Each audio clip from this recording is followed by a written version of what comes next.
Today in class, you're going to be analyzing the data from the human weight poll, looking at proportional strength, meaning how many times one's own weight are you able to pull. Uh, in Ian's case, we found that he was able to pull 203.5 pounds, and he weighs 66.5 pounds.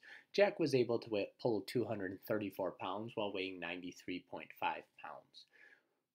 Which student was able to pull more times his weight or a greater percentage of his own body weight?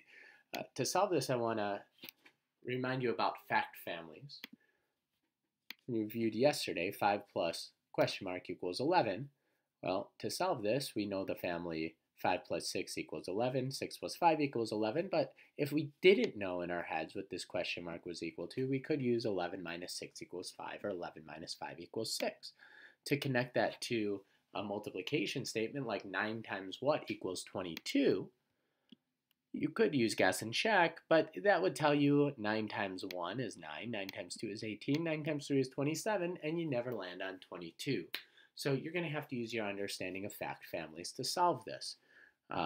If you write the fact family, 9 times what equals 22, question mark times 9 equals 22, 22 divided by question mark would equal 9, and 22 divided by 9 equals question mark. And this is the math fact that we're going to use to be able to solve this statement. So to bring it back to this type of situation, here's another example of a problem with math fact families. To bring it back to this situation, I'm going to just pose a similar problem. A 110-pound girl was able to pull 350 pounds on a sled. How many times her body weight is she able to pull? Let's first start off by doing an estimation table. If she weighs 110 pounds, 1 times her weight would mean that she was able to pull 110 pounds. 2 times her weight, 220 pounds. 3 times her weight, 330 pounds. Because 110 times 3 is 330. Well, she was able to pull even more than that. 4 times her weight would be 440. So we never do land on 350 pounds, but we know she's able to pull somewhere between 3 and 4 times her own body weight. This is where writing those math fact families comes in. To solve this problem directly, I'm asking you 110 times what? How many times 110 will be equal to the 350 pounds? Well, let's write out the math fact family. Question mark times 110 will then be equal to 350. Then we could reverse this and say 350 divided by 110 equals question mark, or 350 divided by question mark equals 110. When you're looking at this, one of these facts will lead you directly to the answer, and that will be 350 divided by 110.